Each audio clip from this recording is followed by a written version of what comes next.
bado hujanionyesha hiyo surprise. Babe. Una haraka sana babe. Kwanza asante sana kwa kuja babe. Acha tu nikwambie, wewe ni mwanamke wa kipekee sana kwangu. Sandra, siwezi kufanisha na kitu chochote katika maisha yangu.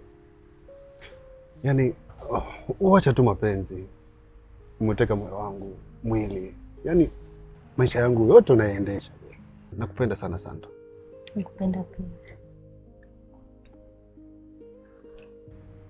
Nasikia wanasema kuna online uko peponi.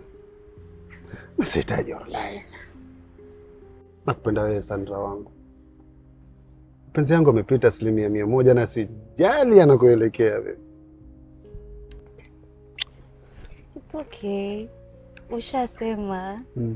Ila nina kimuyemuye, nataka kujua. Usijali. Leo ni mwendo tu wa surprise leo. Samahani ya. Pole kwanza kaka, nimechelewa. Naona mambo yameanza kutaradadi. Uko on time bro. Uko on time bro. Brother. Karibu sana kaka. Asante. So babe, nadhani unamjua Jay. Huyu sasa hivi ni ndugu yangu kabisa. Ni zaidi ya rafiki. Yaani namhesabu kama mwenzangu sasa hivi. So surprise ya kwanza ni Jay. Ya pili naona inafuata. So lazima ningemuita na ashuhudie lile ambalo nataka kulifanya sasa hivi. Jay, so unamjua Sandra? Yeah. So babe,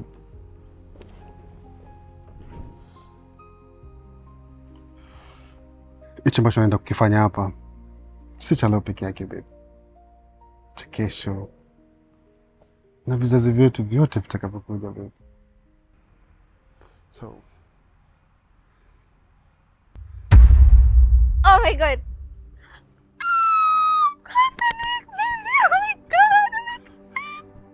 Oh my god. Will you marry me?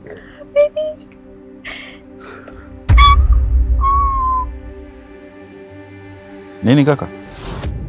Nani wa kusema? Nani wa kushika? Sandra, Sandra, usije ukachanganyika.